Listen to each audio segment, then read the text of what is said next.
Singapore's aging wave is colliding with a tighter workforce. By 2030, nearly 1 in 4 residents will be 65 plus, and hospitals must deliver more care with fewer staff. To tell us more about this, we have Professor Emric Lim from the National University Hospital. Professor Lim, welcome to the program. How is NUH enabling staff to work at the top of their license? So at NUH, we've organized our transformation around 3 areas. These are all people-focused. Let's talk about practicing at the top of one's license. Every professional should be spending their time on the work that only they are trained to do. So how do we go about this? We start with norms, with how we plan our workforce. So we have clear staffing norms, and as there are movements among our staff, we follow a redeployment before recruitment approach. What that means is that before we open a new position, we first ask, can we redeploy someone from another part of the system? And if we can, we do so. Then comes role redesign. We have set ourselves a target of 100 nurse-led initiatives by 2028. That means new things that nurses are going to do or are doing. So for example, today nurses in our eye clinic are already doing intravitreal injections. So far, we've achieved more than 50 nurse-led initiatives, so we're way ahead of schedule. On the allied health side, similarly, we have built an advanced practice credentialing framework. This gives professionals more scope. So speech therapists and dietitians now run a joint pediatric feeding clinic together. PSAs who used to support the frontline services are now trained to perform clinical tasks like patient triage and blood taking.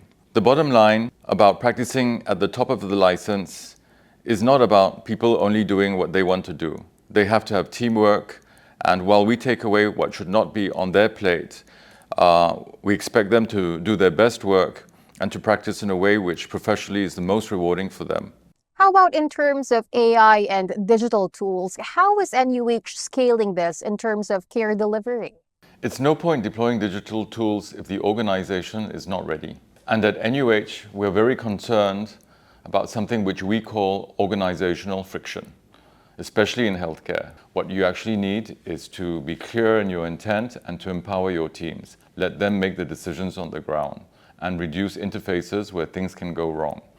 That's the philosophy that we've taken at NUH. This is called Mission Command. So nurses, allied health professionals, pharmacists, doctors lead where they add the most value. We want to cut down the number of handoffs and to make accountability clearer. And of course, digital tools are essential to this, but they're just a tool. The most important is the culture. So we have Epic. It's not just IT. It's an operational instrument that gives our teams a common picture. Doctors used AI-enabled summarization of their records. And at hospital level, we have real-time dashboards that take away a lot of the cognitive load. So the end product is that clinicians can stay focused on patients instead of chasing information across multiple systems. And also we put AI directly where the friction builds up. We have learned how to focus our efforts, and we focus them around the patient journeys where our healthcare workers are involved. So for example, we have the ED Summarizer, which generates medical records from clinicians' notes. That's a huge documentation bottleneck, which we have addressed. We have one for the pharmacy. It's called MedBot, and this is our AI pharmacy assistant. It's running in 3 of our pharmacies now, and that also has been a great help. We're also clearing friction across care settings. So routine follow-ups, they move to virtual platforms. But in a system as complex as healthcare, you're never going to eliminate friction completely, because it can be highly emotional, but we are very deliberate about how we reduce it. So if you were to make a recommendation, Professor Lim, what leadership and culture shifts are needed for a digital-first hospital by 2030? The culture shift has been established.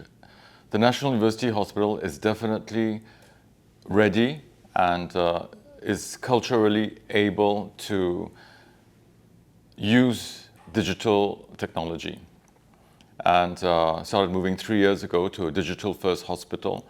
And this is in line with the mandate that has been set by our chief executive to be digital-first. As with anything new, people are hesitant to start to do it. And so we worked on our leaders, and we have leaned on them and relied on them to change how work is done, visibly and consistently, and by systems that turn good intentions into daily habit. The first thing, obviously, is that leaders have to model it. At NUH, we made digital tools non-optional. So I'll give you a simple example. We stopped doing manual meeting minutes. Before it used to be done manually, it would take about 5 hours. But now we get teams to record the minutes. The final edit, of course, is by the minute takers. And now that it's embedded, it's become second nature. Second, we don't rely on individual enthusiasm. We set up the Kenridge Office of Innovation, which we call CROI, and this works with clinical and operational teams to identify problems, test solutions, and scale what works. They have trained in the past 2 years 40% of our staff, all 9,000 staff, in AI. And now innovation is embedded. Third, we built capability in a structured way. We have a standardized suite of AI tools paired with tiered literacy programs. The principle is simple: simplify, automate, and empower with AI. And scale. Reduce the admin burden, speed up decisions, give people real-time insights. And fourth, we create dedicated moments for change. Every year, this is the month of January, it is basically process hygiene. Teams go through their workflows, question what is legacy, strip out unnecessary steps, redesign digital processes, and use AI tools to cut waste. It sounds modest, but it works because it gives people the permission and the protected time to change things that daily pressures would otherwise keep in place. Thank you so much for your time today, Professor Lim. To the organizers of Healthcare Asia Summit, I would like to express my gratitude for this platform and for the opportunity to share what we are doing in the National University Hospital. Thank you very much. Once again, that was Professor Emerick Lim, Chief Executive Officer of the National University Hospital. For more news, visit healthcareasiamagazine.com.